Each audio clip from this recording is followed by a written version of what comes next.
Look alive, everyone, ladies and gentlemen, golf fans around the world. Welcome in to episode 121 on April 4th, 2024. Let us be the first to wish you and yours a happy National Siblings Day. We have more information on that. It is Masters Week. We have brought in the absolute howitzer, the maestro of the Masters, the Mozart of the models. It is the Model Maniac on Twitter. You know him. He is absolutely brilliant with all of his stuff. Fantasy Writer of the Year, host of the Back Nine Bets pod, all golf, known Jets fan, news desk lead at Rotoballer PGA. How we doing, man?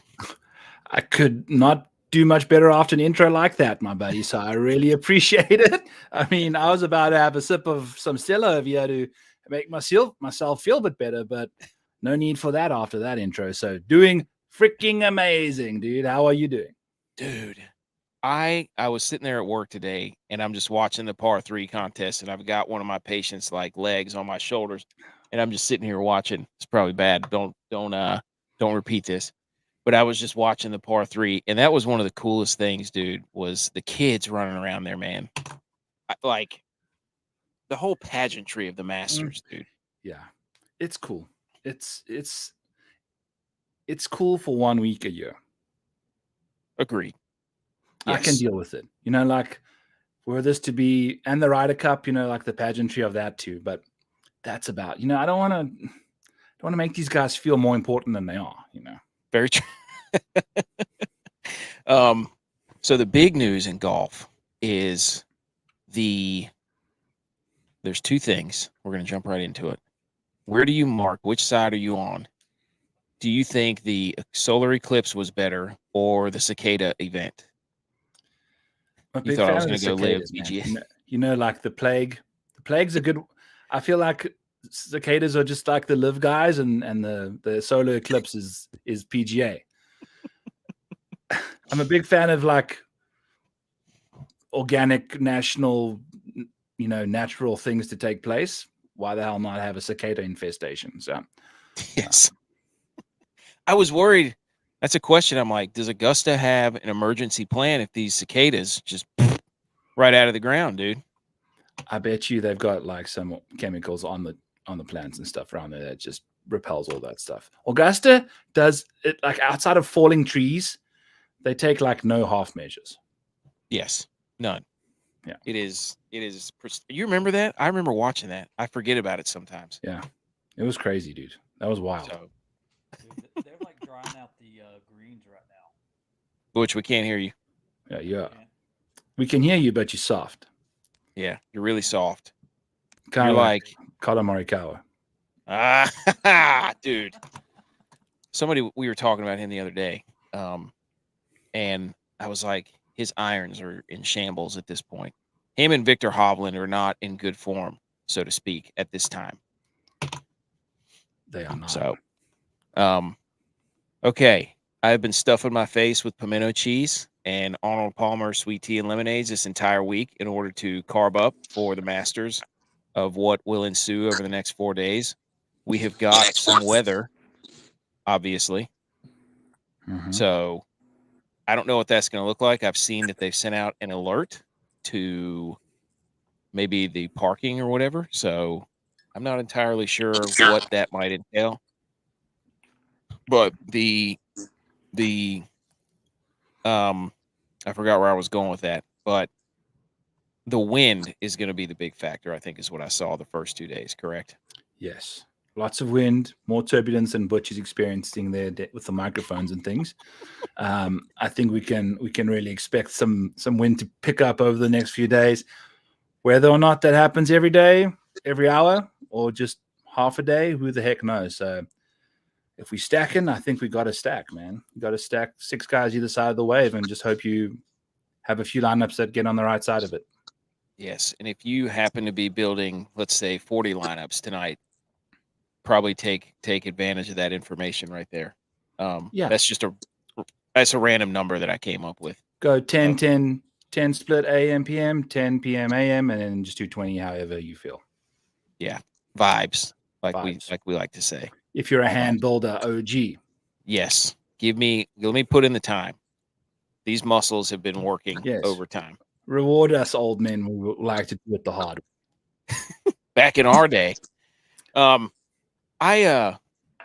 I do want to like a little history. I remember listening our first interaction. I think we were talking about the model mosaic or it was something along those lines. And you wrote back to me. You're like, I will get that to our leadership group. And I was like, oh, cool, dude. Yeah, let me know what they say.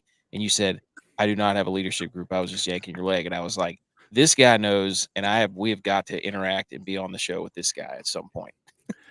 I'm happy you invited me. It was a last minute thing. I could not. I think I've got you loaded up for the U.S. Open, from what I remember. Yep. We'll have to do that. That's going to be a fun time. I love how you called your big shot on that one, which is great. So happy to be here for the Masters. Feel like we can have a good time chatting some golf, doing some water cooler chit chat. Finally getting to meet Butch. I haven't heard a thing from this guy so far. So I refuse to believe he's even a human. Looks like an AI robot down there right now. Sometimes I'm not. Can you hear me now? We can. We got you now. He's got the mic and everything and all the setup. But he's been having some internet or technical difficulties over the last few days, but he's working on getting it done. So we've got the Rumble chats up. We got Bear with the Machine Guns here. Buku's here. Game on. Sports Morning Espresso. These guys always love to get wild in the chat. So, National Siblings Day. I got some stats for us here now. Okay. Let's hear them. National Siblings Day. 89% Americans have a sibling. 16% Americans describe their sibling relationship with love.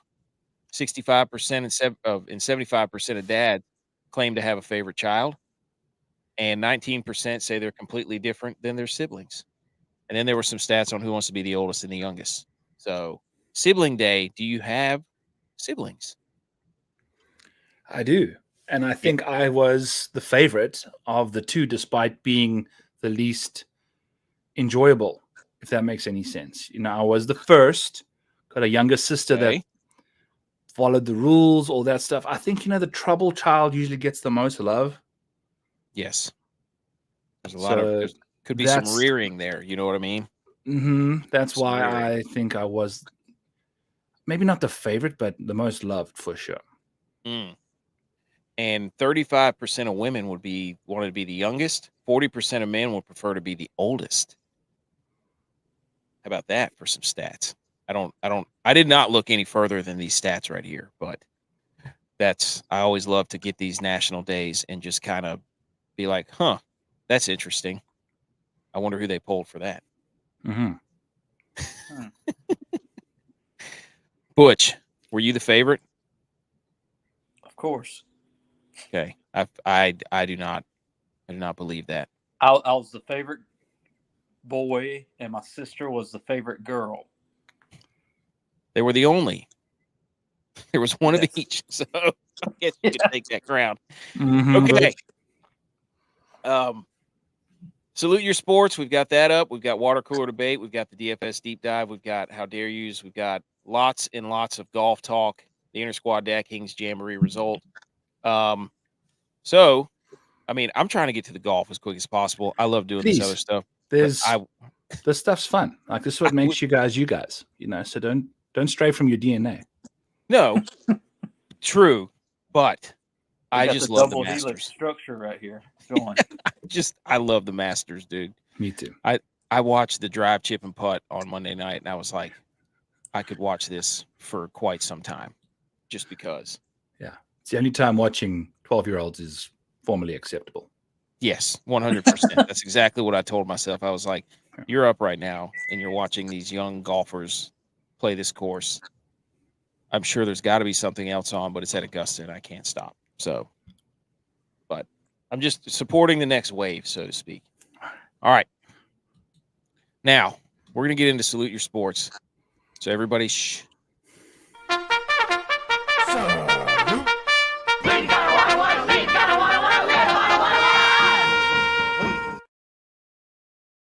Okay, Salute Your Sports. For those of you that do know, that is from, I think it was a Nickelodeon or Disney show called Salute Your Shorts. But now we have refashioned it into Salute Your Sports. Love it. Okay. So usually we jump in here and we talk about a few other things.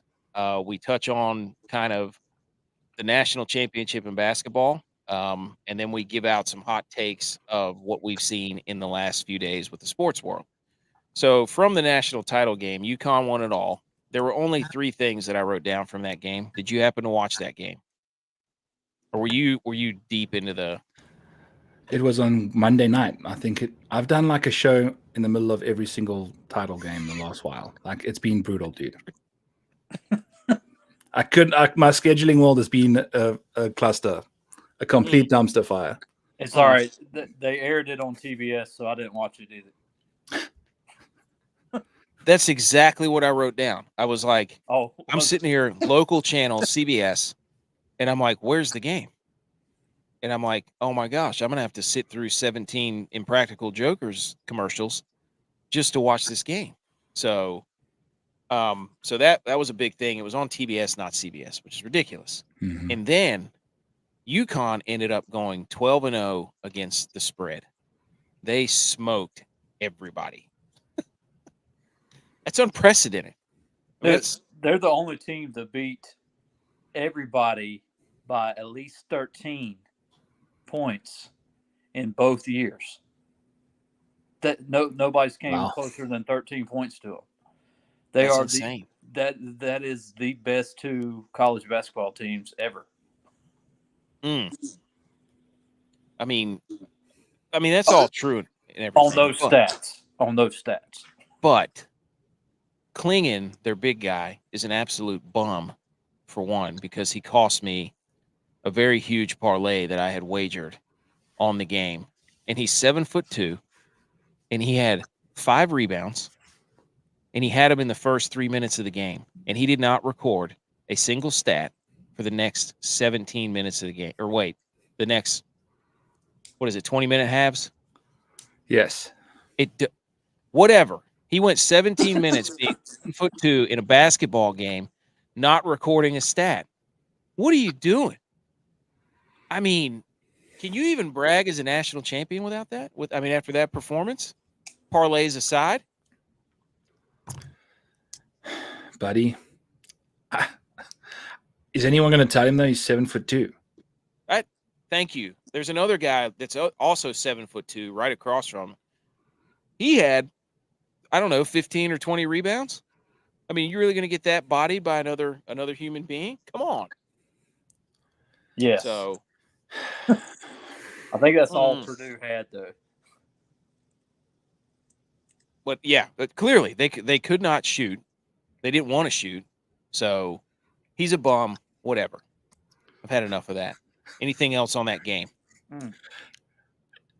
Dude, it's a good bunch of white guys playing basketball, man, for the most part. It's very true. From what I recall from the semifinals, It's not just stereotypical basketball team that's going out there. And they just ball out, dude. To be that dominant, it's really impressive. You know what is the senior leadership? I keep bringing this up. Those were like the oldest teams in the tournament. All of them in the Elite Eight were the oldest teams in the tournament. Yeah. So that's also like the Masters. You better have played the Masters before. Yes, but just don't be too old. Like, can't have back pain old. True. You know what I really miss? I miss Bernhard Langer in the field. Me too. We can chat about his like reincarnated Phoenix in the form of someone else later. But yeah, didn't he blow out his Achilles playing the pickleball? Yeah. Oh, it's sad stuff. As a Jets fan, I understand how Bernhard Langer fans feel. Aaron Rodgers said, dude, okay. You're a Jets fan, obviously. The Monday night, he runs out with the flag. They snap the ball. 3 plays in. Where were you at that point in time? My living room is 20 feet there. This way. I'm sitting there. My buddy's visiting. before we start the game, cook up some meat for us. I'm like, you know what? Let's wear a Jets jersey of mine. I've got 2 Wilson jerseys. Let's just wear them just to support the squad. 4 snaps later, we're wearing the freaking jerseys of the guy starting at quarterback.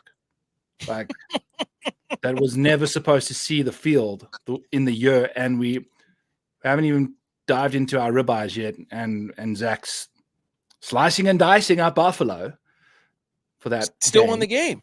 Still won the game. Punt, return, walk-off, touchdown. Yes. I just about dropped my Achilles celebrating, but it was with a heavy, heavy heart. It was tough. So we have to.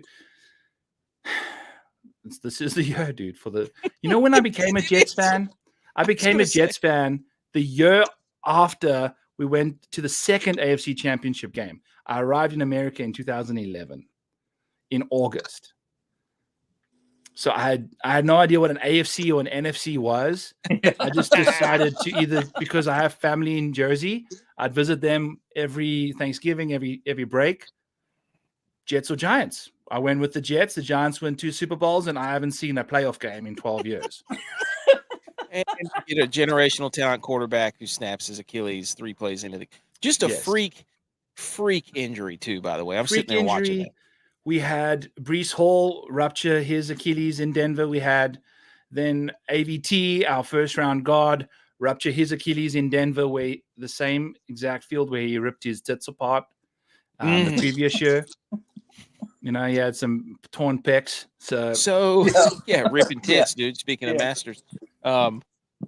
Full disclosure, too, when we get to the guys, I looked up a bunch of stats, and I got really excited about my guy, which we will bring up in a bit.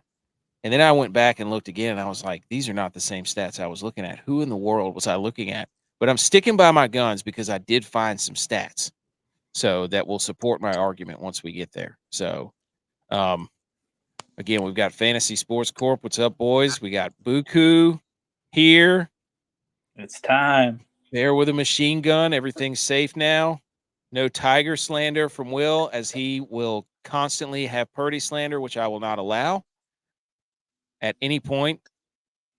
Here we go. D-Light's here. Dylon, of course, talking about his Achilles. He can't stop himself because he's a Vikings fan, and he's all in shambles right now because the Vikings have pretty much hemorrhaged everything and are putting their faith in Sam Darnold. In Jets faithful Sam Darnold. Let's go. That's right. No, was he number 1 overall? Back up to Brock. He was number behind. 2. There you go. Yeah. You want to hear a Sam Darnold story as well, real quick, as a Jets fan? Yes. I go when he stands up on the team, I think the following year or whatever. I'm like, okay, you know what? I've gone to like week 6 games. Half the team's decimated by then. I'm a Jets fan. I know this stuff. So I'm like, okay, week 3, we are going to the Jets game on Monday Night Football. I think it was like week 3 or week 2. Sam plays in week 1. Gets mono. Week 2 doesn't even show up to the game for Monday Night Football. I fly all the way out there to see my boys play. Sam doesn't play. Now hear me out. We have Trevor Siemian back us up on Monday Night Football against the Cleveland Browns. I see him play like 20 snaps, and then he breaks his ankle with Myles Garrett. So I watched 3 quarters of Luke Falk football on Monday Night Football of like week 3 when I thought no injuries. We're on the 3rd freaking quarterback in like 12 quarters of football, dude. Get Falked up. Come on. Falk around and find out. Watch Josh McCown break his wrist in Denver. Dude. J-E-T. Why does that keep happening in Denver? I think the Jets need to file a suit against the NFL and all the fans for thinking their field stinks. It sounds like the Denver field stinks. We've lost millions of dollars to injuries in Denver. It's been crazy. Is it the altitude? Maybe it's the cicadas. Was it cicada year? Cicadas. Cicada years. There's an eclipse in the cicada year at altitude. You never want to deal with those situations. No, it must be the oysters up there. The Rocky Mountain oysters. Yeah. Oh, here Buku says, no, all good, my man. My whole family is Steelers fans, and I chose the Browns. I feel your Oh, pain. Buku. Oh, Dude, the Jets were the team that the Browns beat to break the streak as well. Like, dude, life of a Jets fan is low-key very difficult. I remember just walking around in a thunderstorm after that game. Just yeah, people are just apologizing to you, like, oh, I see your hat. I'm so sorry. yeah, we tackled what? Tyrod Taylor out the game, and then which we were dominating. Played so well, we tackled the QB out the game, and then the backup comes and beats us. It's just classic Jets. I pull for Robert Saleh, though, because I'm a Niners fan, so I want to see him do well, but I think he's getting lost. I think Aaron Rodgers has got him on the. No, last year was about as bad as it went, dude. Everything will be fine. It's gonna go according to plan this year. Of course, yeah. I mean, of course, it's gonna go to the plan. You just explained and laid out the case. It's year 13 now. Lucky number 13. It's time. Hey, Baker's dozen, man. Baker's dozen. The other thing I had written down was WrestleMania. Are you a wrestling fan? Wrestling. I'm an old school wrestling fan, like with the Undertaker and Kane and the gang back then, HBK. This new stuff, era. not so nice, but you know what? Some of those main events were pretty badass with all the debut appearances. I saw Undertaker make an appearance out of nowhere. Oh, dude. Some old school guys showing up. Goosebumps. I literally have watched the Undertaker clip in The Rock like probably 10 or 15 times, and every time the hair on my arms raises up. I mean, WrestleMania, the way that it ended was Cena coming out, the Undertaker showing up. Like they call them pops in the wrestling biz. You know, whenever somebody gets a good pop, when the lights went out and the Hell's Bells went off. Oh man, dude, I got goosebumps right now. Just I'll tell you who they don't call a good pop is Aaron Rodgers. That's not a good pop. Come on, man. Look, he's wearing his Jets hat here. Butch, I thought I liked you. Hey. We made it 20 minutes. But yeah, that was wrestle. And then I laughed because Cody Rhodes was doing his media rounds after he wins, and I always laugh at wrestlers because they will literally find anything they can to stand up on that looks like a turnbuckle. Like Cody Rhodes came onto the Pat McAfee show and literally stepped up on a little step up that had a railing that was like this high, so he could get up there and shove his arm up in the air. I'm like, that's wrestling. So, but anyways, now we salute some real sports. Do you want to? I will go first just to show you how this works. So I'm going to salute. Yes. I will salute. And I hope Will from Game On is still watching this. I'm going to salute Antonio Gibson, running back formerly of the Washington Commanders, who I put way too much fantasy football stock in, for going to New England and is now number 12 on the New England Patriots. Wait, what? Yes. Antonio Gibson is wearing the jersey number 12. So salute to you for being the absolute, I don't know if that's a power move or like a douchebag move, but I do know that I wonder when Tom Brady's going to get wind of that and how that's going to go down. So salute to Antonio Gibson for stirring that pot. And RIP. Yes, you had a good career, dude. Oh, Butch, you want to go next? I'm going to salute Gary Woodland today. Okay. For his ace. And just, battling back from that brain surgery that he had. Dude. So just awesome story there to bounce back. He played well last year. What did he finish? I forget what he finished, but he was top 20, top 10 kind of guy. Was he? Yeah, I'm pretty sure. I think he was top 20. Wow. And he did that with. Yeah. He did that with I think it was last year. I don't know. Look it up. Yeah, somebody. And we've got a satellite one in from G.U.Y.S, who put Virginia Vinay from Happy Gilmore as the same girl as the mom on Modern Family. That blew my mind. That was G.U.Y.S. Holy moly! What? He wrote it in there. Virginia Benet from Happy Gilmore. Same girl as mom on Modern Family. Blew my mind. Who's Virginia? I guess from Happy Gilmore, was she the one that was holding the two beers like Happy's She was girl? the happy place lady with the jugs? I think so. Yes, jugs of beer. Okay.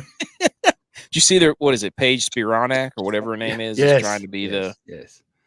So whatever her name is. Yeah, Gary finished tied 14th at 3 under last year. Yes. Wow. Did you? Yeah. You had to go into the dark to find that? I got it for you. I was just gonna say it. You don't have to go to the dark. You don't have to go on a darkness retreat.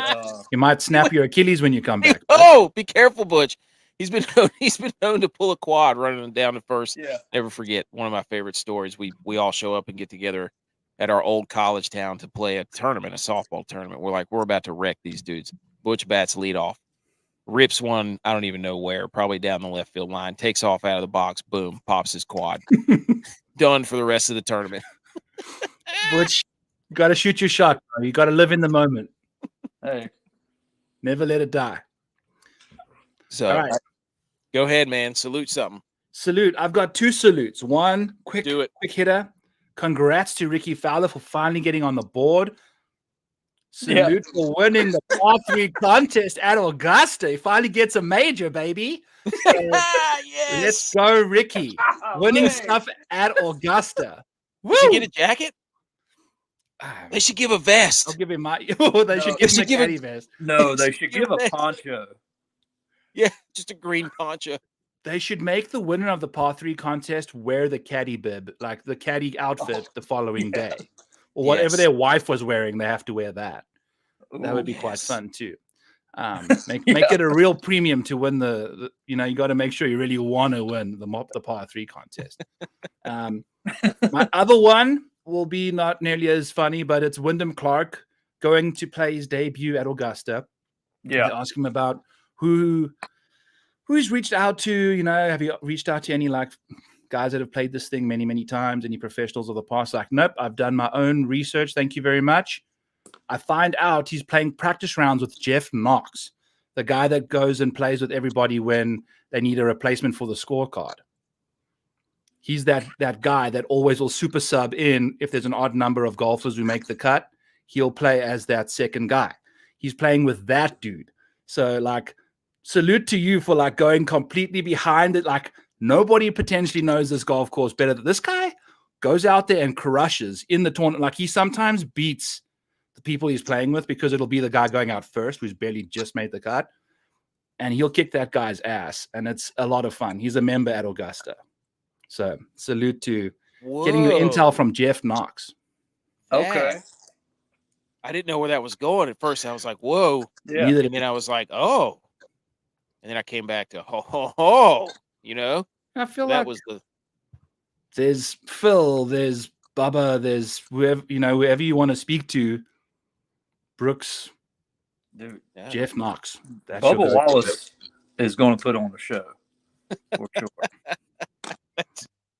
That's a joke from last, was it, 2 couple episodes ago? But you'll see we have some recordings from our guys as they give their guys because they couldn't be here, so they sent in voice recordings. And I have not listened to them, so this is going to be a treat for all of us when we get there because my older brother pranked Dylon and got lost halfway through and couldn't think of Bubba Watson's name and called him Bubba Wallace, which was from left turns to lefty.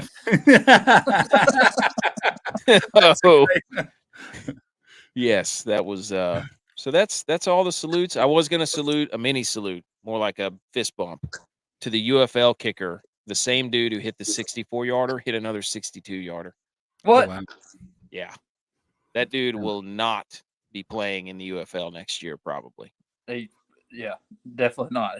He'll be signed before the season. Yeah. For sure. Maybe to the Jets. Wearing number 12 for the Patriots. Yeah, wearing number 12. He'll be kicking in Denver where he will ultimately twist his ankle. Actually, no, we don't want to say that. Bear the Machine Gun says, yeah, Cody Rose with the whoa. Yeah, man. You got to have a good intro song in WWE, without a doubt. I wish golfers had intro songs when they came out. Only at Phoenix. And Zurich. They do it at the Zurich as well. And it's Oh, watching old guys try dance to like current Man. music, it's not a thing, man. Like it's WWE guys can at least get with the rhythm. Like watching Mark Leishman try come out to some rock and roll it's not as exciting as you'd imagine, buddy. Where is he at? Mark Leishman? Yeah, is Probably he? still trying to hack it out the trees in Miami somewhere. I don't know, man. Yeah, he's on Live, right? Yeah. Now. Oh, okay. I was wondering. Yeah. Oh, sorry. Yeah, he's on Live. Yeah. I forgot about that.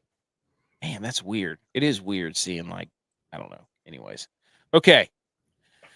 All right. Let's get into the water cooler debate segment. This is a good one. All right. Everybody You serious? Oh my God, you're an idiot. Are you kidding me? water cooler debate segment. We pick a topic, we put that topic on Twitter, people vote, we declare a winner. Weird. Usually J.U.Y.S there producing the show. So if I hit the wrong buttons at some point and you hear the wrong noise, then just, you know what? Whatever. But first, dad joke. This was actually submitted from Edge, one of our guys who listens and gets mad every time. So here it is. The dad joke. What's the difference between in-laws and outlaws? I can't stress this enough. This was from Edge, and I did not write this. Usually I write the other ones. So Edge, this is for you. What is the difference between in-laws and outlaws? Outlaws are wanted. Oh. And in-laws can get away committing crimes. I guess outlaws can too, but Yes. I just can't stress that enough. That was Edge. I'm just gonna keep bringing that up. Okay.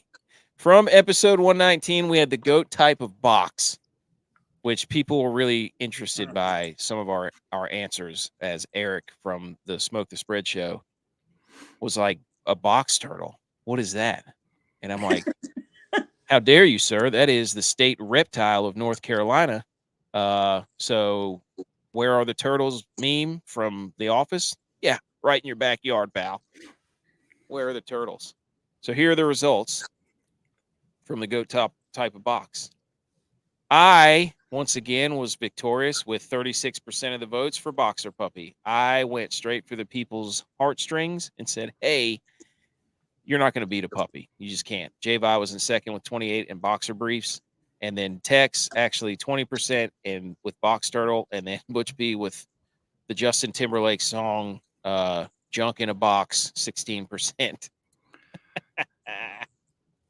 I like that one. That's probably my favorite. I mean, I can see how it was a humor loser. in everybody's pick here. Like, Hey, gee, I everybody's told so you. sentimental these days. I told you when I gave the answer, I said, I'm going right for the jugular. Oh, let me go with the puppy. I'm going for the puppy. I'm trying to win. That's your fault. Yeah. Hey, Did you have one? You've got your demographic. I mean, it's obviously 36% of your audience is like a bunch of college frat girls, like just like sitting around in their pajamas watching the GOAT show. So what's up, ladies? Nice to chat to you guys. All 36% of you. Hold on, I got a Boxer how'd you Puppy like actually the right final here. Bachelor, Joey and Kelsey. Yeah. I actually had my comments. I had my kids create burner accounts. I created Twitter accounts for them, and I just literally just vote for. I say, which one do you like, puppies or dicks in a box? Oh, puppies. Yeah, I'm sure you said that. Oh, I didn't. No. I would say mine would be it wouldn't get any votes, but I would say I'm from Boksburg. Oh, Boksburg. That's my hometown. So I would say that's my go-to type of box, but I'd have to explain it to everybody. Too much context there, but yeah. Yeah, we love putting things out like there without context. Say, I can't fit all that in on the poll. You don't have enough characters for that one. Yeah, right. I screw it up all the time, man. I screw it up all the time. Yeah, so that I will take that banner. I will take another one. I have to make some more banners back here that I keep having to hang. Congrats. So thank you. My wife does not find them that impressive, but I just keep stacking them up, and eventually that'll equal something. Well, tell them the Delta Theta Chi fraternity over in North Carolina appreciates them. Yes. Yeah. Okay. All right. This week's question, the water cooler debate question. It is, what is the GOAT type of green? Now, again, we don't give context to this. This is whatever you want to say within what I could put on Twitter without getting canceled. Somebody getting canceled. I think that was part of the D in the box's problem is you couldn't give it the correct description. Yes, probably. I was debating. I was like, how do I put that on there? Mm-hmm. Maybe I'll You just couldn't elongate it. Oh no, that would have been too hard. Oh.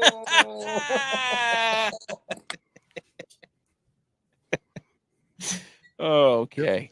All right. Go back. You're going to spew into this. Moving on. Moving on. There we go. Go type of green. Everybody's green. You got green. I got green. Okay. Who wants to go first? Should I lead it off? Or Butch P? Yes. Lead it off. Okay. I'll go last just because I'm going to say so. Okay. Butch P. Sure. Do you want the floor? You got last by the NFL draft rules. That means you can go first if you want it. That's true. Or I could trade it to the Bears. Okay. Yes. Good. And then they'll draft Caleb Williams, who is already becoming more insufferable than I can tolerate. But okay. So do you want it or not? Collard greens. Oh my Lord. Have you ever had collard greens? Dude, you're not Southern if you don't like collard greens. Don't tell me. I know I'm not. My parents are born in the North. Migrators. Have you ever had collard greens? Dude, of course. Not you. Don't know what they are, but I'm not a vegetable guy. Anyway, I can't do the greens, dude. Meat and potatoes.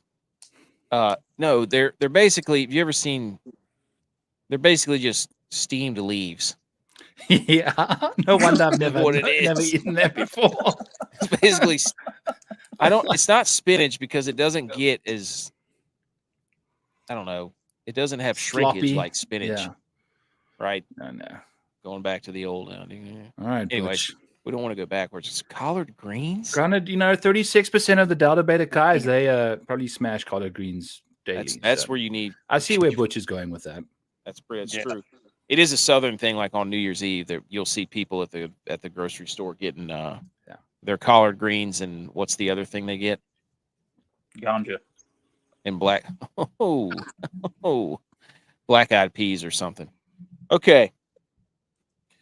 The GOAT type of green, everybody, is Amon Green, who was a running back for the Green Bay Packers, who I used to play Madden with all the time. And I have very good memories of me playing Madden with Amon Green. And so I'm going with Amon Green, running back, Green Bay Packers. Okay. What kind of running back was he? Was he just like a freight train or was he like nifty? No, he was kind of Adrian Peterson before Adrian Peterson. So he was that build, that body type, kind of a taller. But nobody remembers him. I do because I played Madden with him. You should have because you were always chasing him on the video game whenever we were growing up. I don't even know what to say that.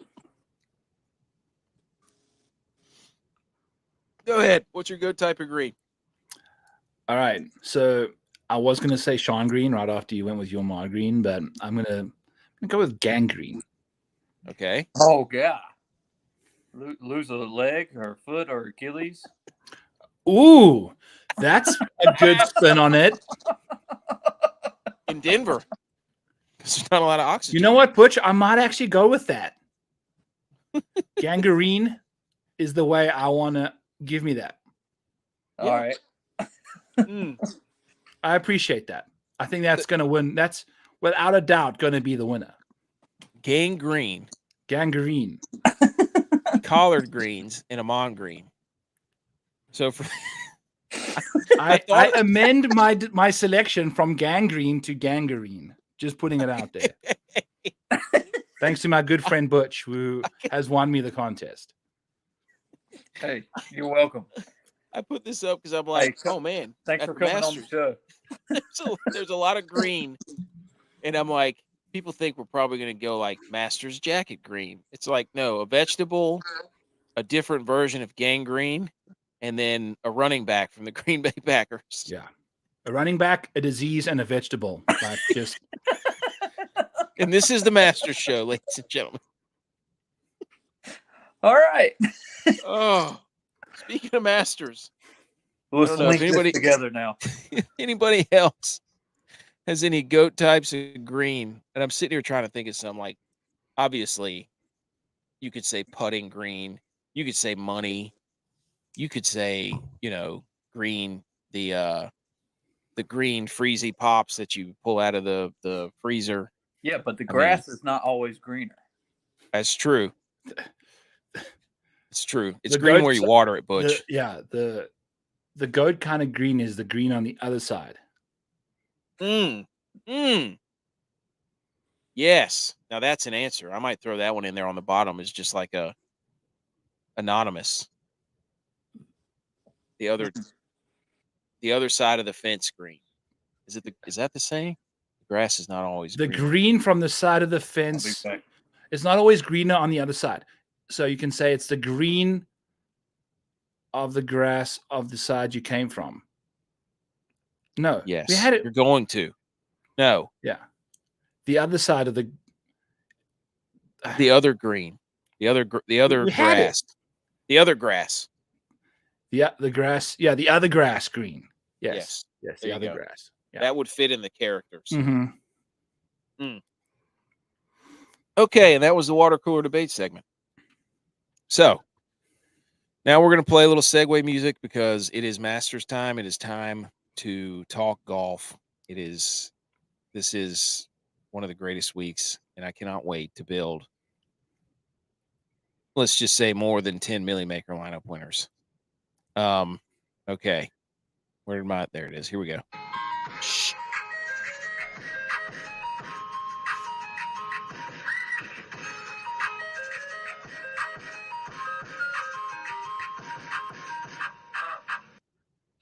Okay, that's the ice cream beat song.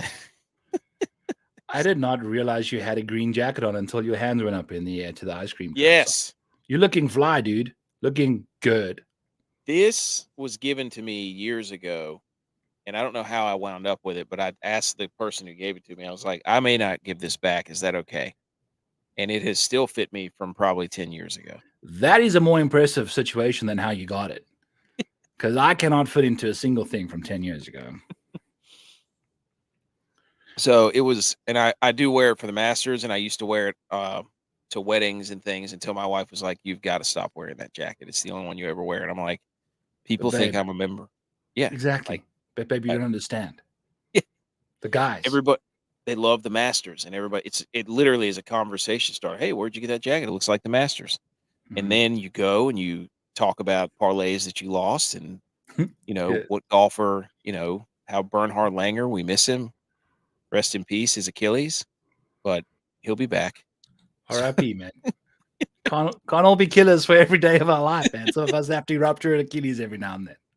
The amount of golf he plays and tournaments he wins, and then pickleball gets him. You'd have thought his elbow would have, like the Achilles got him, but the guy's rocking like tennis elbow for like half his career. Still does fine. Achilles takes him down. Tough scenes, man. Pickleball is one of the greatest. Pickleball is one of the fastest growing sports of all time. Yeah, I'm pretty especially sure. in the retirement communities, particularly. Yes. Okay, here we go, ladies and gentlemen. This is the Masters preview. It starts in 8 hours, I think. Is that right? 9 hours. No, I mean it's delayed with some tee times, but yeah, whatever. When does that take place? I know I don't know. I haven't read it properly, but I know it's delayed. Call it like 14 hours. I don't know. Okay. Maybe Man, by noon tomorrow. They cannot.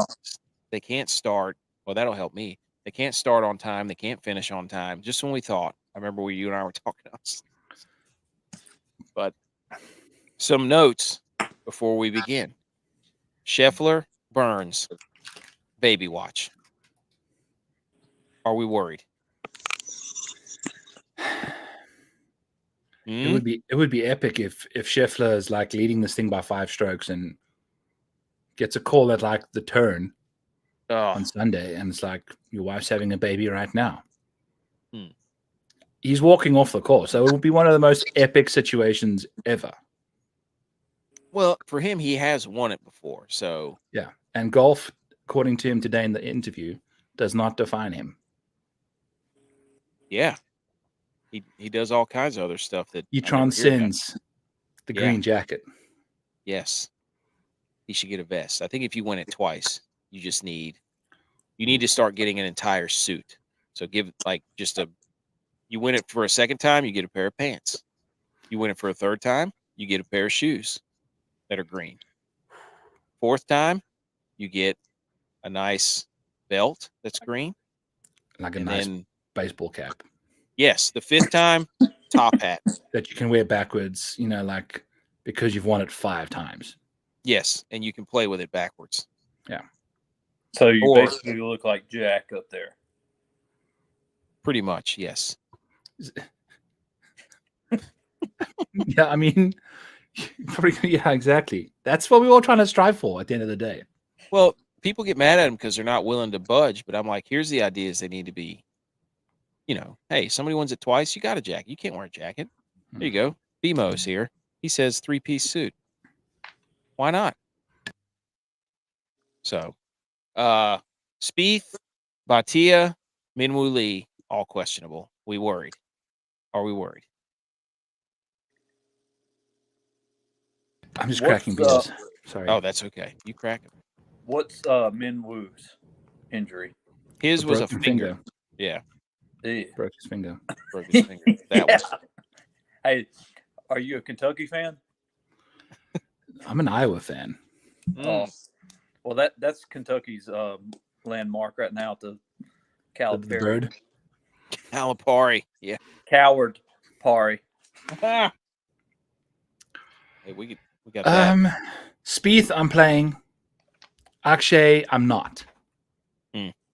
Ricky, you mentioned, yeah. I guess I got ahead of myself there with a salute. But no, that was the next question, because what in the world? That is going to mess with people's minds that Ricky won the par 3. Because isn't there some correlation to par 3 and then playing, or is there no? Yeah, the par 3 winners never won it the following year. There you go. That's exclusively, material. I would say it's not an exclusive variable, so to speak. He's been playing so bad. Oh, like absolute shit, dude. Yeah. Yeah. But he won the par 3, so you're like, maybe he turned it around. Yeah. Or maybe he bounced one off his kid's knee into the hole, and recorded it too. It's we know what happens at these par 3s. It's not or maybe he just didn't have to pull out the driver. And that. Yeah. Or maybe it means nothing, and that's why he did well, because he's gutless and uninspiring when anything means anything. He won the Players once. Yeah, once. That's what Ricky's tombstone was once. Because if you ask Money, who's played with him just on a pickup golf game, he's like, dude, could you just hit it into the woods once? Yeah, dude. But when it matters, he is in the woods. He becomes Tiger Woods in the woods. He becomes their own. It's just bad.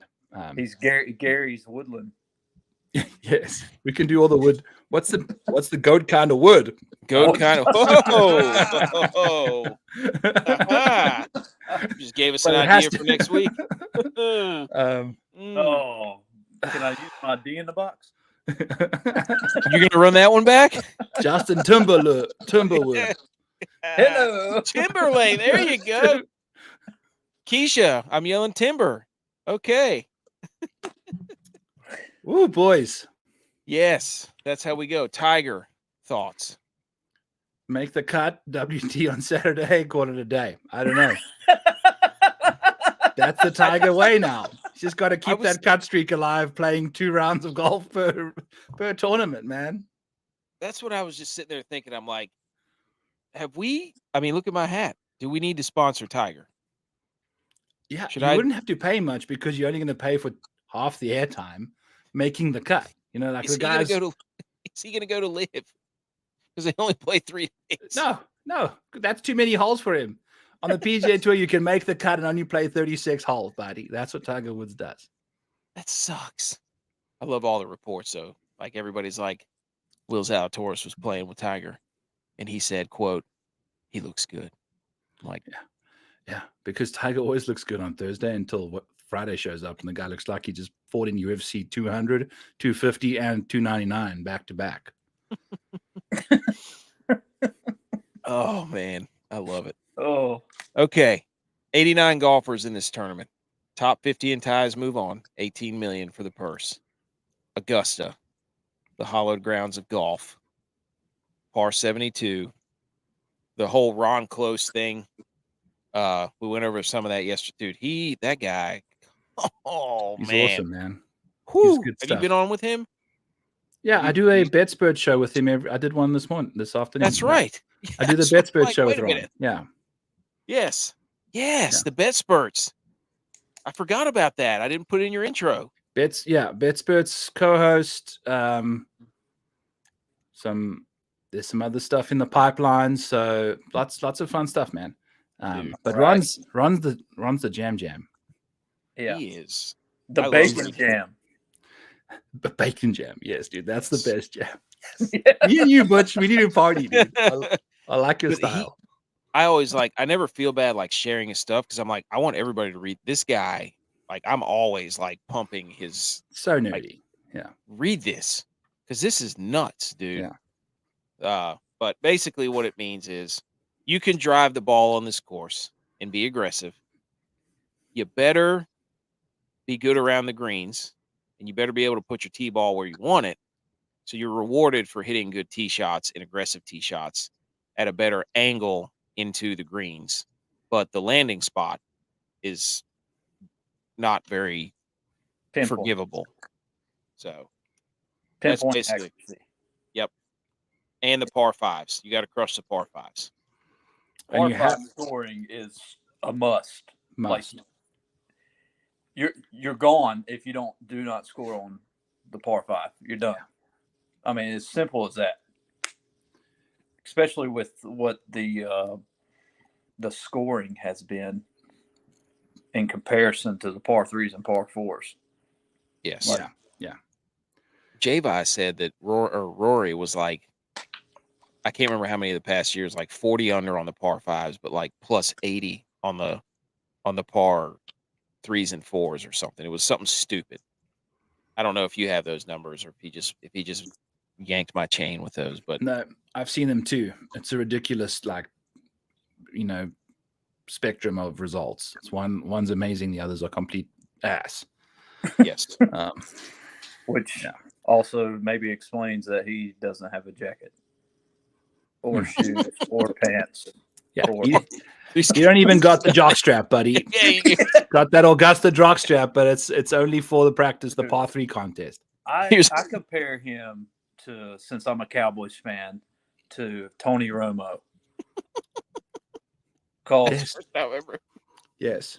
When Tony Romo botched the field goal extra point, whatever it was, in the playoff against the Seattle Seahawks, that basically defined his career. Well, when Rory gave up and was leading, how many strokes was he leading by on Sunday? And lost and shot like an 82 or something. And just it has defined his Masters career playing here. Just it's just been a disaster. I mean, he's had great showings for sure. Don't get me wrong, but he hasn't won, and that's what he's out there to do. So, yeah. The thing with Rory is it's like winning this, for most people, winning the Masters would put them on a list of names of a bunch of other guys. Like, how many Masters have been played and been won by, call it 50 dudes, 40 dudes, That's since whatever. anyone normal wins that, they go on a list of 40, 50 guys. If Rory wins this, he goes on a list of 5 guys that have done what he does by winning this tournament and doing the Grand Slam. And Grand Slam, yeah. To me, he would have won this thing ages ago if it was his 3rd major on the list. It's too much. It's I know my buddy Spencer, Tee Off Sports at Rotoballer. He's on Rory this week, and he's saying statistically he's golden. Like Rory's, and he said, I don't want to listen to anybody that says anything other than the statistics. And I get it, like you gotta lean into that. But boy, to get onto that list, dude, like that's 5 other guys have done it of our era, and then someone before that too, but too big of a deal. Maybe it is falling in place for them, because you got baby watch duty that could happen. So Scotty could literally just walk off the course. Rahm is so hard to go back to back, and then there's Rory. Scotty names his baby Rory. Oh, wait a minute. Whoa. What? I don't know. Isn't that kind of odd that him and Sam Burns have like such? They're like best buds, right? Come on, Butch. You've never been young, wild, and free back in your day with your best buddies. No, he was limping around with a blown out quad from softball. Hey, you can lie on your back with a blown out quad. You're gonna be fine. Oh, just open the box. Butch was like, exactly. Butch wasn't. We're going down to the quad and streaking at the gymnasium. He's like, I blew out my quad while streaking to the gymnasium.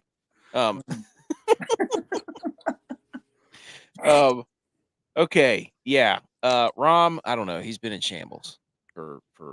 Yeah. Is there anything that you've been looking at for the? Obviously everybody knows the Masters, but some of the stuff you do is very, very in depth, very organized, and it's really, really cool. So I don't know. I always check your stuff whenever I'm collecting and looking at things to make my lineups.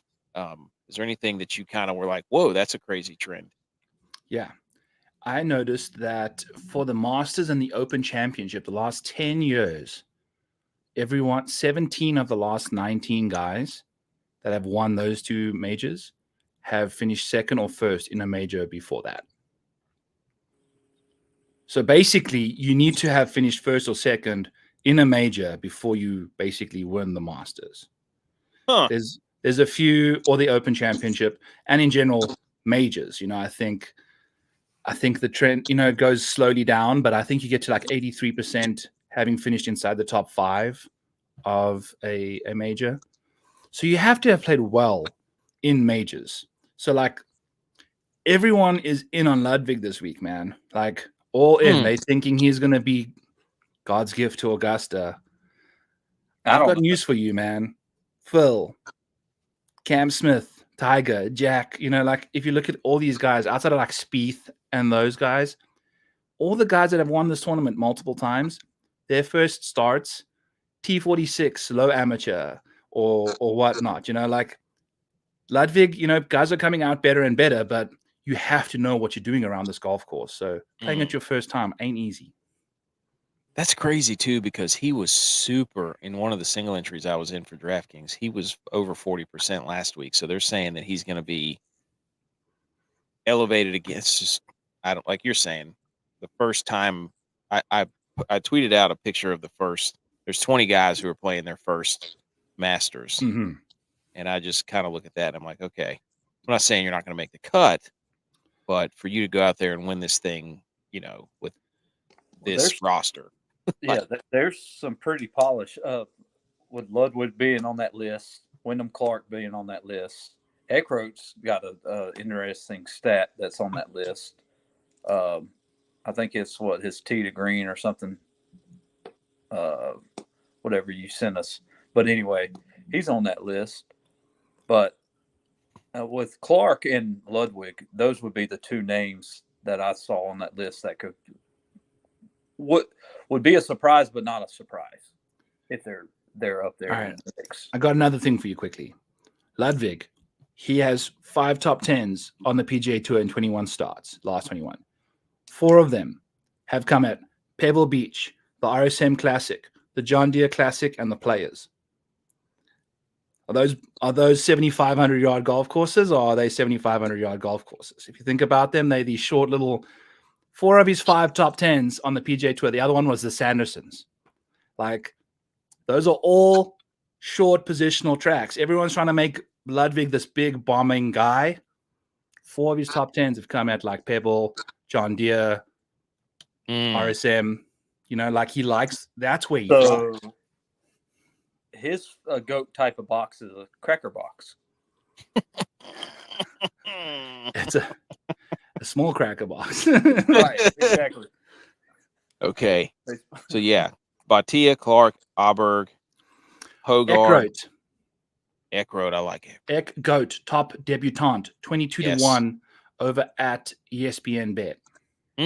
And pretty good tee to green last 4 starts from what I've seen. And Eck Goat, Millie Goat, like he's Goat status. So does 5. Get him a hat, make the damn cut. We do have a question here. Hey, so you like Eckroat? Yes, a lot. Yeah. He grades out as my best debutante. Woo! Hey, I had my eyes on the guy for sure. You start looking at his numbers and stuff, and you're like, Any thoughts on Griot from Serve 5? Griot, just kind of middle of the road kind of guy. You know, you never know what you're going to get from him. Yeah, I don't know about Augusta, but what are you trying to do with him, Serve? Are we trying to top 10, top 40, you know, like DFS? Yeah. Eric Cole, Nick Dunlap, Hisatsune, Lee Hodges, always in every tournament, somehow, all the time. I keep coming across his name. I'll be scrolling down. I'm like, shit, there's Lee Hodges again. This guy's everywhere. I love him. Right? Lee Hodges, the off-week Dodgers, you know. I don't know. Jake Knapp, Denny McCarthy, Grayson Murray, Pavon, and Adam Schenk. Those are all the first-timers. So does anybody other than Eckroat? I mean, Eckroat, obviously, that's, yeah. People are Jaeger bombs. I love you. Oh, yeah. Well, yes. You talked about him the other night on Rotoball, or whenever I was tuning in. I think we had Jaeger's like a top 10 tee to green guy. Yeah, dude. He's got tons of distance off the tees, really sharp around the greens, and plays well in majors. You know, like he hasn't played in a lot, but he checks the box for majors for me. Hey, Andy fended off Scotty Scheffler, right? For his first win. The guy just beat Scotty. He's like he's the only person in the last 3 weeks to have beat Scotty Scheffler. Dude. Scotty, didn't I see a stat where he had 28 consecutive rounds under par? Yeah. Under par on the PGA Tour. At Bay Hill, the Players, you know, like Genesis. Golly, dude. I'm telling you. But okay. Now it's time where we reveal to everyone our G.U.Y.S, our guys, our golfers up your sleeve for your DFS. Now, we're not out here saying these are winners, right? Our whole thing is when we play DFS, we're like, the most important thing that we can do is get 6 dudes across the cut line first and foremost, unless you are just dead on the nuts with your other 5 or 4, whatever. Because it is possible, but I don't think, Butch, you said nobody's ever won the Millie with 5. Is that what you said? Or did somebody just recently do it? I don't remember, but you said something along those lines. Or did I just make that up? I probably made it up.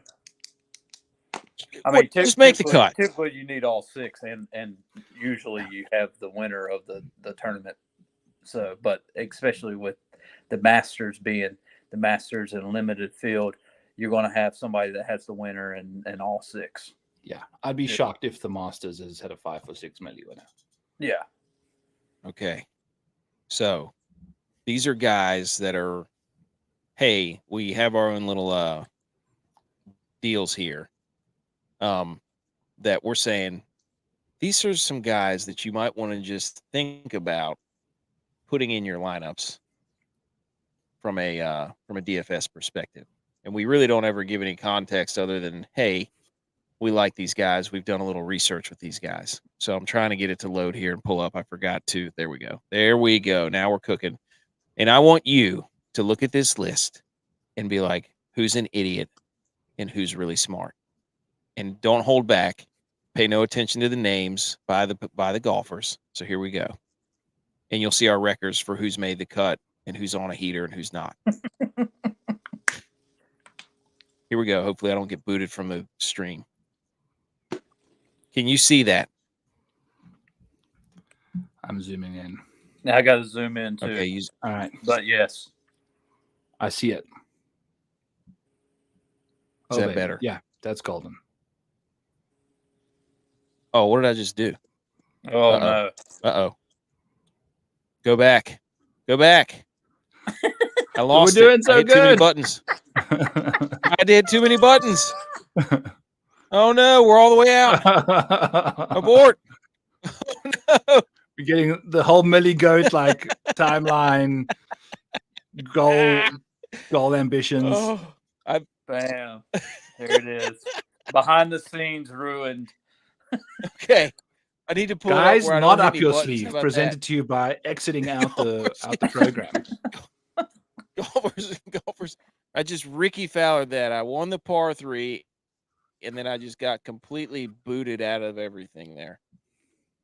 Oh, Okay. no. Let me try this again. Oh, no.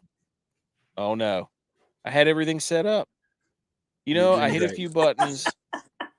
I get a little And bamboozled. I told you to zoom as well. I'm sorry. We just needed to zoom. All right. No, that's not that is not on you. That is totally on me. And for those of you listening on the podcast, we had a PowerPoint slide pulled up, and I was trying to make some quick edits on the fly here, and things just got turned sideways very quickly. And then we were looking at a list of how to plan your next 4 months without Yeah. sports. So We made a double from the middle of the fairway. It was not good. Yeah. there we go. Okay, we're back. So there's a list here of 1, 2, 3, 4, 5 golfers. Okay, and there's titles to each one of these golfers to describe what we're trying to achieve. So there's the social studies course history. That's Butch's guy. Hang the banner on the course. That's G.U.Y.S. Won't miss the cut in a million years. That's me. And Seymour Putts, Greensmaster, go type of green, shout out Tex. And Darth Vader, Dark Force of the course, Horse Guy. So you've now ingested this after I've royally bamboozled it for about 2 minutes now.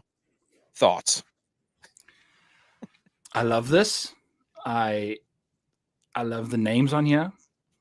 I love the disaster it took to get here. Mm-hmm. Mm-hmm. And I'm seeing a name on here that I'm a big fan of.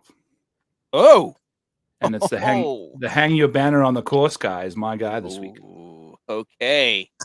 J-Vi, if you're listening, I know you're listening. He might pop in here later, but now normally I give a big long diatribe and monologue of why I like the guy. So I screwed that up too, because normally I lead in with a little teaser. So I'm going to go ahead and tell you why I'm picking Cam Davis for the won't miss a cut in a million years guy. I'm down.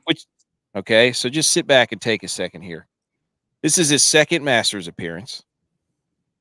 Recent play, you say? How about this? 20th in his last 5 events. 20th, 49th, 18th at the Arnold Palmer, 142nd at the Players. That's a one-off. And then 24th in Houston. And you're saying, okay, why does he fit this course? I don't know. He lives in Washington, Seattle, right? What is Washington known for? The University of Washington, Huskies. Which basketball team just won the national championship? The UConn Huskies. Okay. What is the state bird of Australia, or the national bird of Australia in Sydney? The kookaburra the kookaburra bird. And what song do you know the kookaburra from? Kookaburra sits in the old gum tree. Do you know what lines the city of Augusta other than the big tall pine trees? Gum trees. There you have it, baby. Sweet gum trees. So kookaburra up the old gum tree, coming home Cam Davis, and you're asking, hey, what about some stats? Oh, here you go. Par 5s, birdie or better, 9th. Par 5 scoring, 26th. 150 to 175 yard approach, he's 132nd. Not very good iron play here. Not very good putt. Not really good at anything else other than par 5. So He's Australian. Australians around Augusta have played well. there you go. That's true. The Kookaburra. I once played with the Kookaburra in high school with some cricket. So I love how you got there, man. That was quite the journey. You have to go. We went pretty much down to Australia, all the way up to the Pacific Northwest, and then back down to the Southeast to land you on Cam Davis. It was beautiful. A gallivanting delight.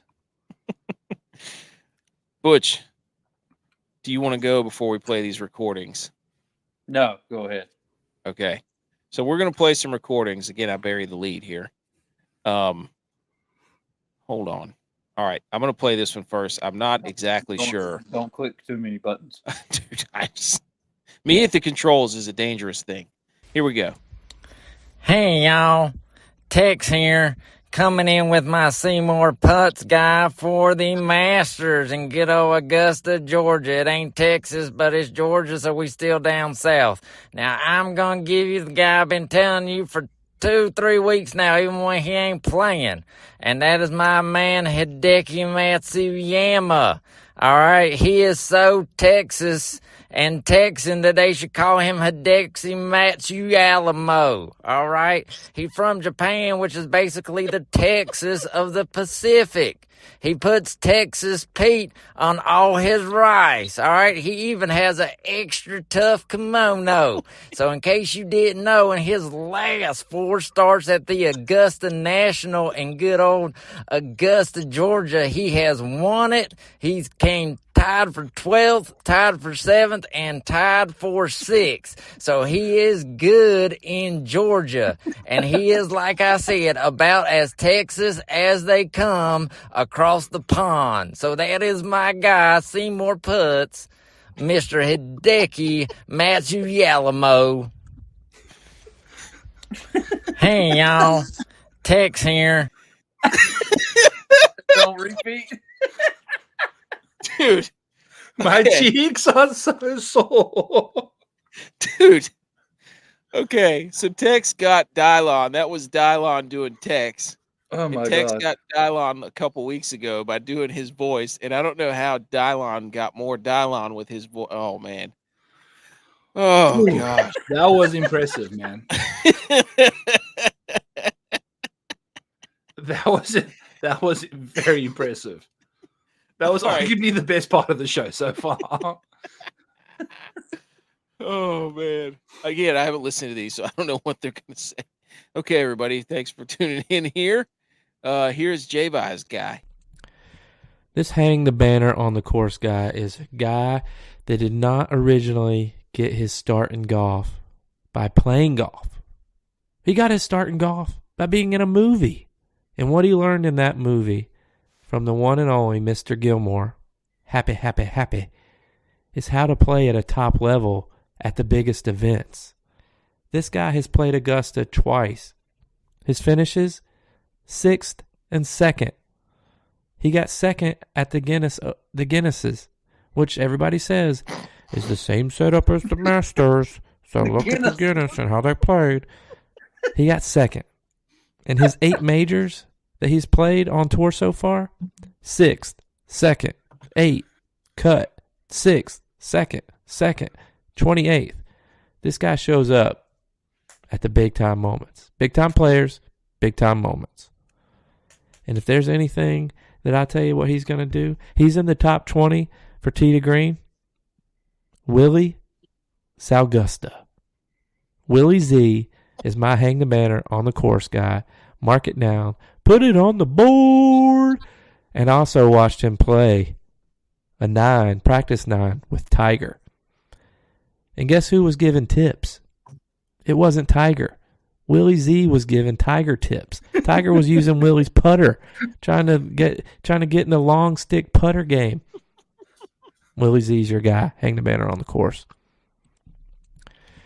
This hang Gold. Gold. Oh, all right. We got one more from Dylon. This is his actual guy. All right. This week at the Augusta National for the Masters, we are going to give you the dark horse that is, like Matthew McConaughey says in Dazed and Confused, Livin, living it up. All right.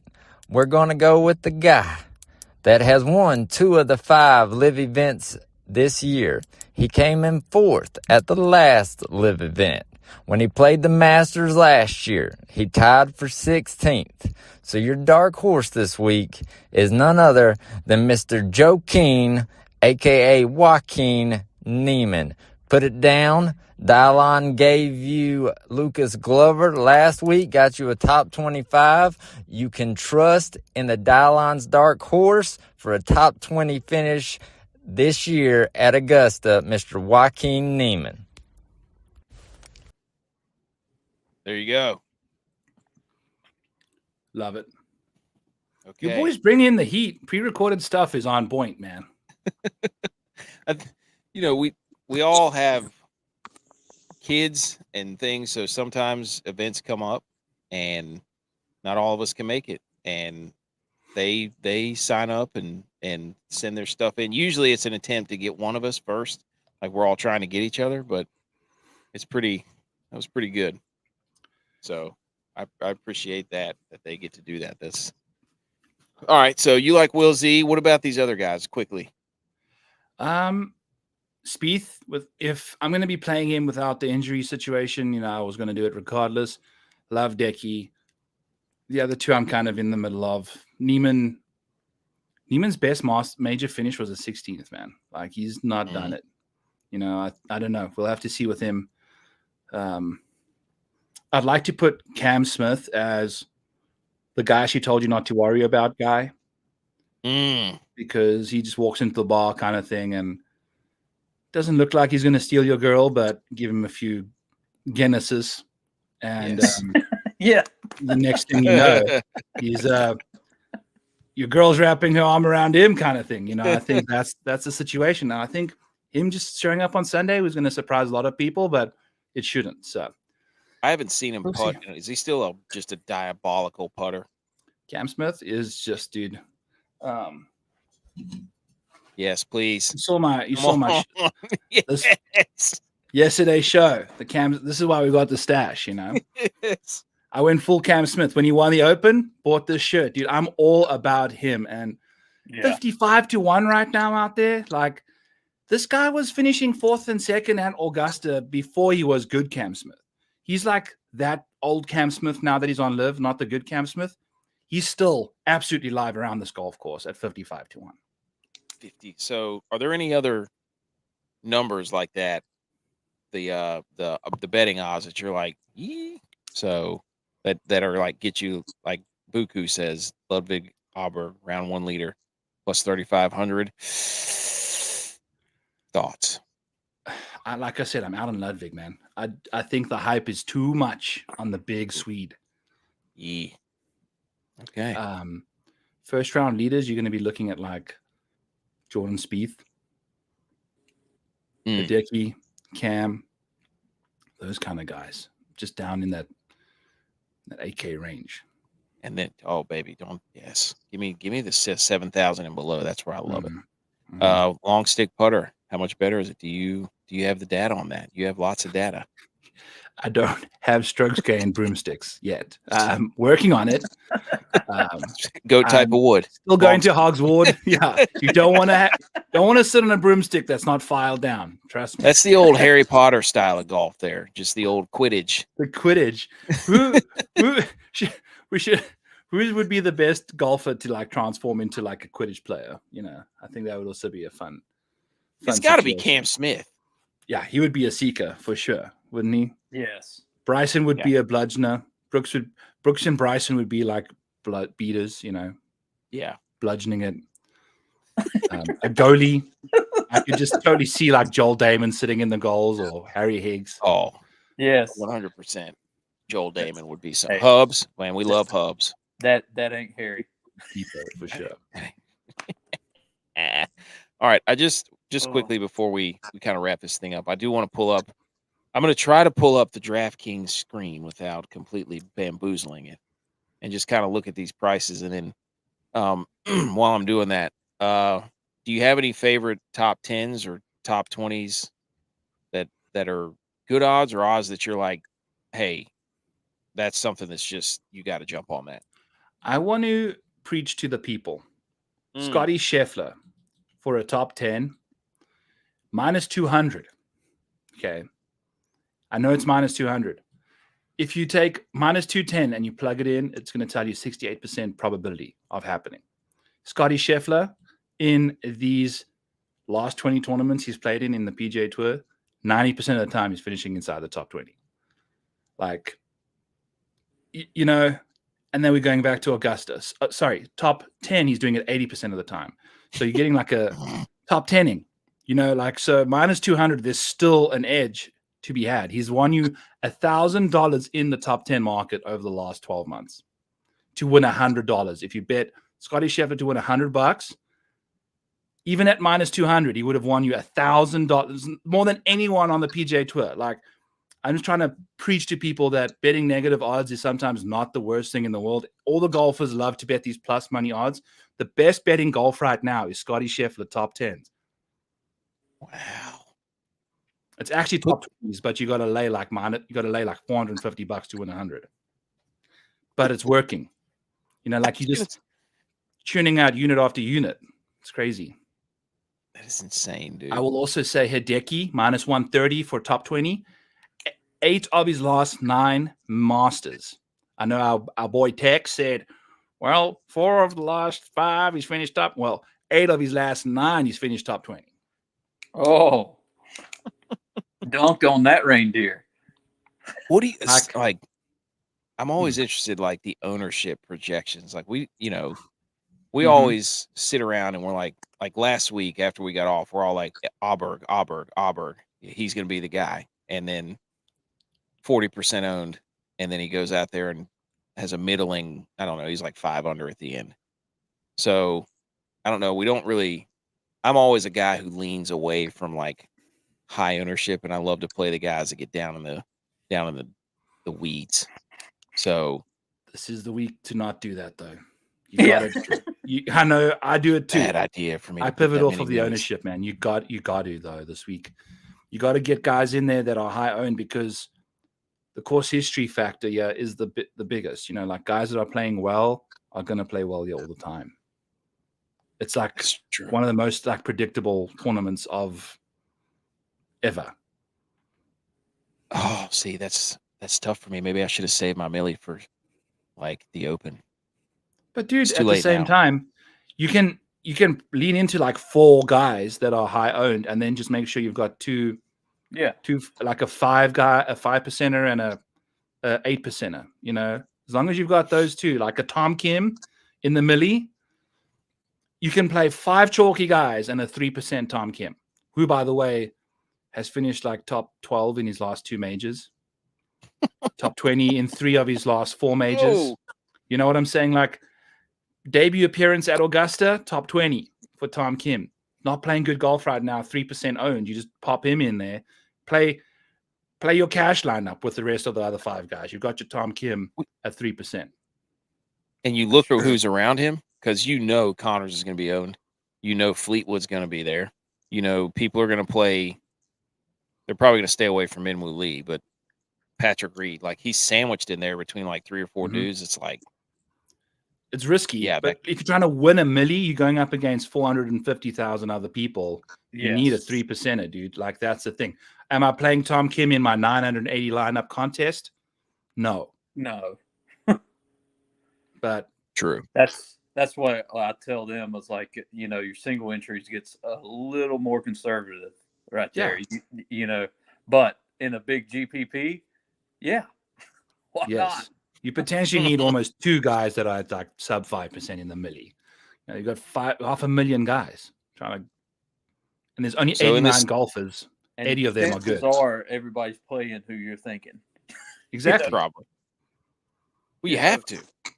So in this top section here, like, where do you think, is it going to be pretty evenly distributed, like 15 to 20, or is somebody going to run away with this, do you think, as far as ownership? Scotty's going to be 30% plus wherever you go. And if you click on Scotty real quick, like, watch what that average remaining salary does if you just click on a Scotty Scheffler real quick. Like, you're in trouble right off the bat. You know, I think maybe for the millies, there's going to be a Scotty Scheffler lineup that's optimal. But if you're trying to find the right contest with only like 2,000 golfers in it, you don't want your next 5 guys to be an average of $7,500 in the Masters. Yeah. You know, like, that's just so difficult to deal with, dude. Like, if you go ahead and say, take Scotty out there and click Brooks and Willie Z, you know, like, you can easily just get almost to probably 8,000, maybe in the same range there.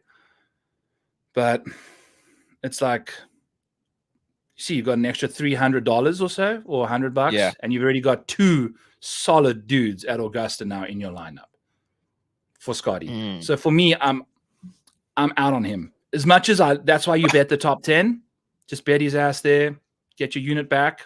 He's going to finish top 10, but at 12,000 and whatever dollars he is, it's too difficult to find the rest of the guys. Well, and that's just the difference between doing your sports book betting versus DFS the skilled betting right here of making a lineup.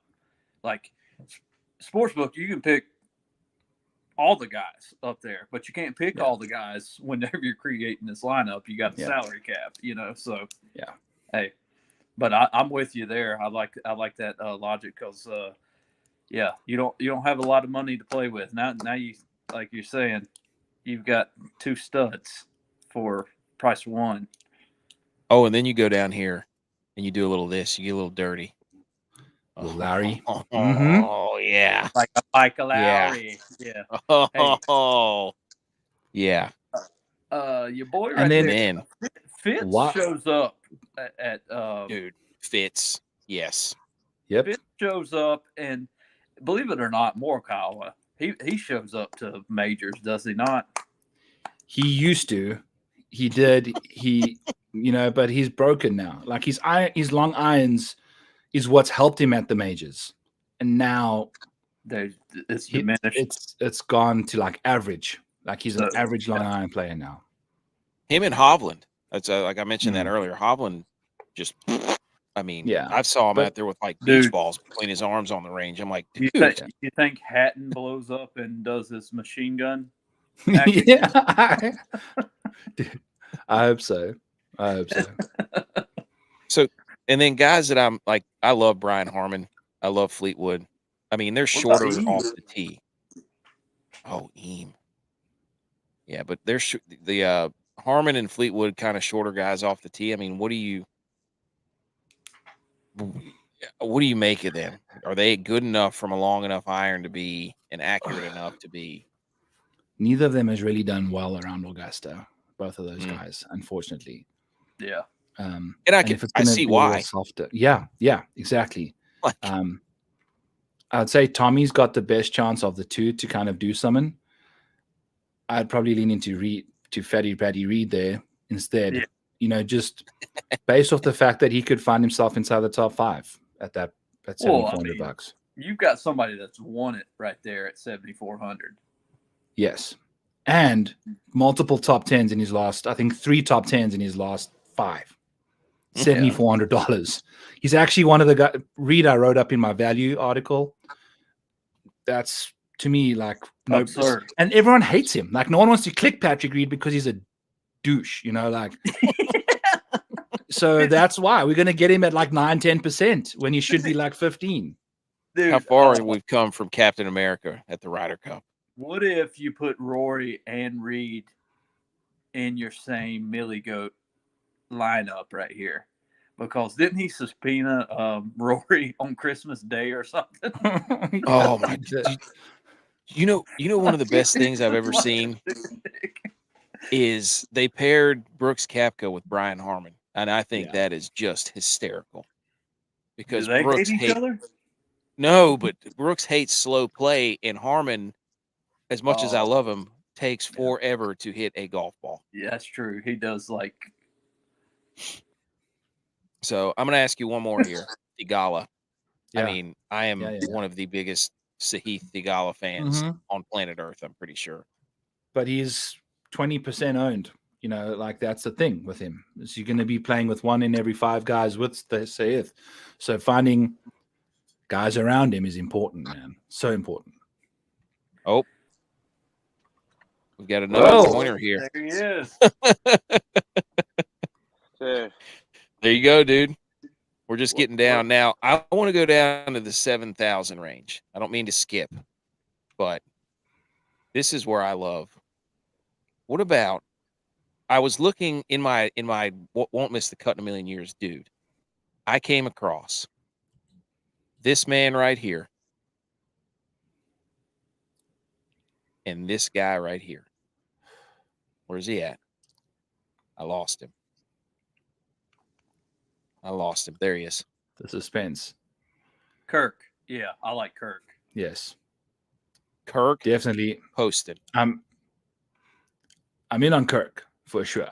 Yeah. The Poston situation is it's gone a bit south lately. It's scary.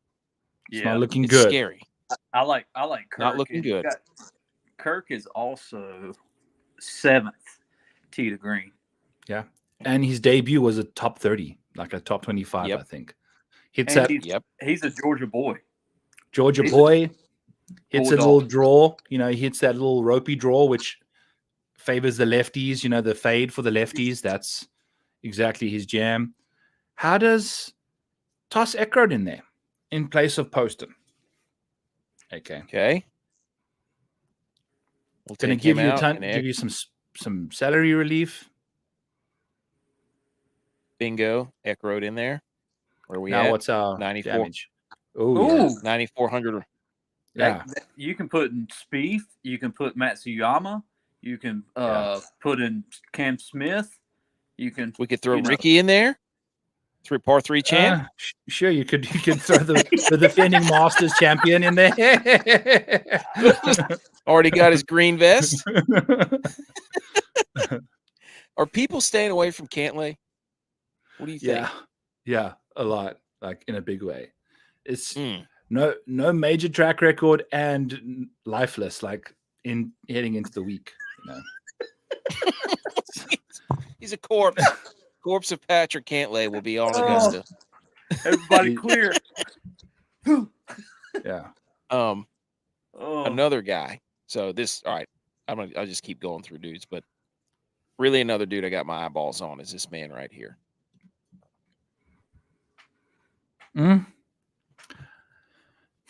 Current form, no, but revenge narrative because he shattered his ankle. That revenge has been going on for what, like 7 years now? Yes. This is the longest revenge tour. It's like it's going to be like a comeback tour by the time he's like Ric Flair when he would not. It's like Ric Flair when he wouldn't retire from the WWE. He just kept having last matches and going out there and getting his teeth kicked in. Exactly.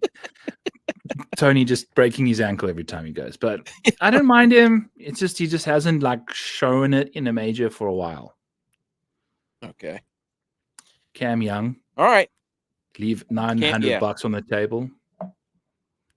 And I mean, that'll get you different in a milli, you know? Yeah. I like that. I like that too. Leaving a little bit of moolah on the table. Yeah. Cam Young is he just steps up in these majors, dude. I've been trying to find data to try and find who won their first PGA Tour event or their first tournament in a major. Like Cam Young is most likely to win his first PGA Tour event in a major. Did Wyndham Clark win the U.S. Open? Wells Fargo, then the U.S. Oh, was it? Okay. Cam Young, dude, he's bound. Like he's knocking on the door. Seriously, it just takes one break. He lost, I think, 1.5 strokes or so putting, or losing like 1.5 strokes in the rain. The rest of the time last year, he was looking at it, man. Like the rain really sabotaged his opportunity. Augusta's his jam. Second at the Valspar. Yeah. Sneaky Okay. DFS guy too, because he can definitely finish second for you. $8,500. I like Cam Young. Wake Forest guy too. Wake Forest guy. My buddy Spencer does a thing, the 7 deadly sins. Oh yeah. You have to have played 2 times, making your 3rd appearance to have won this tournament in the last 6 years. Okay. Jordan Spieth and Danny Willett are like the 2 more recent guys. I think Charles Schwartzel, another guy that only played once and then won it in second go. But there's only been 5 guys to do it in their second go. 3rd time's the charm. That's true. Haha. I like Anything else you want to touch on for these guys? This lineup here. We've gone a little longer than usual, but dude, it's the Masters, so Hey. It is the Masters. Yeah. Some guys that flak jacket Zach Johnson. Just put the rain jackets on there. Strap on the mud boots. Get Augusta, dirty. just getting dirty through the first 2 days. $6,100. Like just strap it on. Strap on whatever you got and see what happens. Black jacket, Zach Johnson. That's awesome. What about Adrian? Maron. I don't know. I've got nothing on him. I'm neutral. Yeah. J.U.Y.S was there. He missed the cut last year. Yeah. I think he was +5. Yeah. It's kind of tough. J.U.Y.S was there, and he's like, I couldn't tell the difference between Moronk and Auberg. He said they're like the exact same build. So I don't know where that factors into anything, but just we've seen, so we've had eyes on him. Okay. What about Keegan Bradley? No, No. not at Augusta. I've got strong opinions, dude. Like this is the most opinionated I've been about like every single dude on the slate. Like I know where I'm going, I know where I'm not. Like Keegan is not at this week at Augusta. It's just never done it. Siwoo Kim. Just bet him top 40 and call it a day. Okay. Never finished better than 12th in the last 5. Never finished worse than top 40. Like, he's streaky. He is streaky, yeah, Siwoo. But consistent. Yes. No, he's not. So, okay. Well, I'm going to save that one. I'm going to save it. We've got one more segment, and it is called How Dare Yous. And then we will close this thing out because this has been a lot of fun. All right. Let me hit the music, ladies and gentlemen. Everybody shh. Lost it. There it is. Shh. How dare you? How dare you? How dare me? How dare you? How dare you? How dare you, sir? You're gross. How dare you? Okay. How dare yous? This is again where we just kind of digest a specific couple of days of sports or what have you, and or whatever goes on in our life, and then we just how dare someone and say, I can't believe you scum, you disgust me. That's how dare you. I will go first. Butch, come back in. Nope, get back in here. My how dare you is to Butch. This man has been basically calling himself the Sultan of Crocs, right? The shoe. Okay, says he wears his Crocs everywhere. He golfs in Crocs. He has coined himself Crocky Balboa. Do you smell what the Croc is cooking? The Crock Pot. The whatever else you want to call it. The Croc Father. Yeah, there you go. Crock-a-loogie. Crock-a-doodle-doo. Whatever you want to go, whatever direction. And what does he send? A picture to work today. It's the Sultan of Croc. That's right. Ed Crocules, the referee from the NFL. The Croctor is in. Crocalicious. Sitting on the croc by the bay. Whatever you want to call it. He lives in the Crocs like Tex lives in the Extra Toughs. And what does he send us a picture from work? And here's the picture I get. Wait a minute. What are those? Those are not Crocs in the slightest. Those are the complete opposite of Crocs. They're like loafers? Yeah. Those are like, yeah, they're absolutely loafers. They're nowhere near Crocs. I don't know why he's on his tippy toes taking a picture of himself, but how dare They you to honestly Butch? just look like socks. Yes. They didn't even look like real shoes. They just look like socks. He's wearing moccasins. Those are crocossins, Butch. Those aren't Crocs. Those are Come on. sockasins.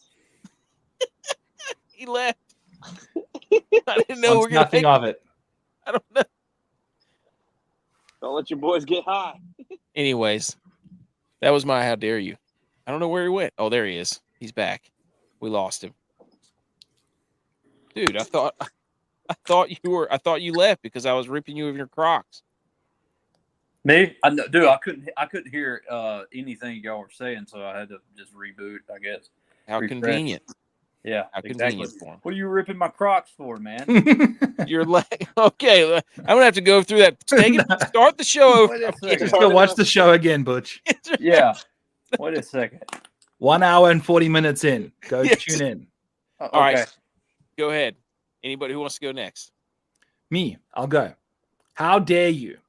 How dare you never finish inside the top half of a PGA Tour event, full field event, since the Open Championship in July? Oh. How dare you not play any sort of ferocious, ambitious, patriotic golf at the Ryder Cup? Lifeless performances after lifeless performances. Where has your soul gone? How dare you land up winning the par 3 contest, Ricky Fowler? How dare you disrespect the green jacket in that way, with that amount of putrid, pathetic, unpatriotic form, entering the most prestigious, mystical week of the year on the PGA Tour calendar, and you go ahead and win the freaking PGA par 3 contest at Augusta. The best part about it was he had an opportunity for his kid to sink a putt or do something, and he chose not to let it, so his score would count. Guy needs a W in his life. He Not was the more kids. worried about getting a strike on the win column than he was letting the kids have fun. Got to do what you got to do. That's the first bit of fight we've seen from Ricky Fowler in the last three quarters of a year. Wow. That was beautiful. How dare you, Ricky? I love G.U.Y.S icon, and then it like lights up Yeah. like the AI. Bloop, bloop. Well, I'll be honest, I'm driving right now, so I just didn't want to be on screen. Don't want to Look at commit a crime on a pod, bud. Hey, Looking at the Washington Monument, driving. So, Go type Yeah. of wood. Who wants to go next? hey, I can go. I mean, I'm not looking at the doc, but I know for a fact I've had this on my notes for a while. When I was at Pinehurst a week ago or something, a week and a half ago, I noticed a lot of older men now have iron covers. Not just covers for your drivers, but covers for your irons. How dare you? What is going on? Those poor caddies work hard enough already. Now you're making them take covers off every time you hit an iron? How dare you? How dare you? Butch, you got one? dude, I'm how daring John Coward Parry for leaving Kentucky, tuck-tailing, and heading down to Arkansas. Okay, I made this sweet little diagram of all the people in Lexington. Here comes the boat, all right? That's Kentucky right there. And see that? Lexington right there. Bam. That finger comes up to all the way It's down not here. West Virginia. Hey, look. Arkansas right here. I don't know why I made Tennessee so big, but I did. But there's Kentucky right there. Butch's geography is about as bad as AK's. Lexington is not in West Virginia. All you did was turn Oklahoma sideways. Dude, that's Kentucky. Speaking of wood, Hey, hey-o. See, Let's because go. here's Tennessee. thanks, dude. That map is not to scale. Yeah. Hey, Oh, that was phenomenal. Okay. I think that's everything. Do you have a winner? Who's winning this thing? Brooksy, Will Zalatoris, Cam Smith, Matt Fitzpatrick. Those are the 4. I like Fitzpatrick. Have you watched Fitzpatrick play this year? Yes. We have. Why? What? No, what dude, do you he got, just made JBI? What do you got, buddy? Let's hear you from the highway. Hey, I just saying, he's not Masters worthy, in my opinion. Hey, he's got I a can't- 5th at the Players, a 10th, at the Valero. Yeah. He's back in form. Yeah, he's back. He took the weight. We all need a bit of weight on our shaft. You know what I'm saying? But he didn't. Ah. He had 4 grams too many yeah. on his shaft that he left. He didn't know about. We all know about how much grams we got on our Right. shaft when we need to. But Might be a Fitzy, little stronger fix that. now. Now he's got his jam going. Does he still chip with the backwards hand grips? Mm-hmm. Love it. All right. She still have braces. No, Okay. he's Won lost the the Masters with braces. He's now braces. married. The guy got braces, got hitched. Just Is every- that- When did he get married? like months ago. not There you winning. go. Not winning. No. I think he said it was months ago. Yeah, but ages it's a ago, more year. than 6 months ago, I'd say. for Okay. It's a year. It's a It- year. yes, you have to be coming up on a year in order for that hype to be, because the first year marriage is most guys. Ricky, Ricky, Jordan. JT, Jordan, the boys. Smiley's never Oh, come back. No. Smiley got married so hard that he just fell off the tour. And now they're forcing him down our throats on the commentary. Yeah, now he's in happy Smiley hour. Smiley land. Hey, Walk a Preach it. smiley in my shoes as I hop in a kayak and paddle around. So whatever. Exacto. I'm not sure the hype getting the screws down. Okay, for McElroy. All right. I think that's everything. That's it. We have screwed up the production. That was a long episode, but man, that was a lot, and that was a lot of fun. And we thank Yes. we thank Thank you very much for all your insight coming on here and withstanding all of these shenanigans, and then telling us like, hey, what about this guy? No. Okay, good. We need that. Hey, I'm happy to be wrong, man. I'm probably wrong about half the guys I said no on, but it's the Masters. I'm going to give you my opinion. Let's have a good one. Tell everybody. I mean, you've got so many pots on the stove. So tell everybody where. I mean, obviously the Model Maniac, and then all the other stuff you got going on in your Just- articles, all that stuff. Just go find at the Model Maniac on X. I have a pinned tweet that's like a thread of everything you could wish for. Mine, a few other people's, everything I find relevant, some nuggets, some articles, some shows, it's all there for you. Back 9 bets, did a 6-hour, 40-minute research stream on Friday night. jeez. Sat here for 6 hours and 40 minutes. So this hour of 50 is nothing. It's like, Nothing, all right, we're bro. just I'll go another 4 hours easy, all on my own. we're going to And go through all of our segments. I know. You want us to get off? Yeah. So I've got it out there, and it's got like thumbnails and timestamps, so you can just 6 hours 40 minutes, but there's a timestamp for every golf I went over. So just go click it, and Beautiful. you got it right there for you. Oh, On the nice. Pat Mayo Experience, you're doing appearances on there. So That that's was a pretty show, cool.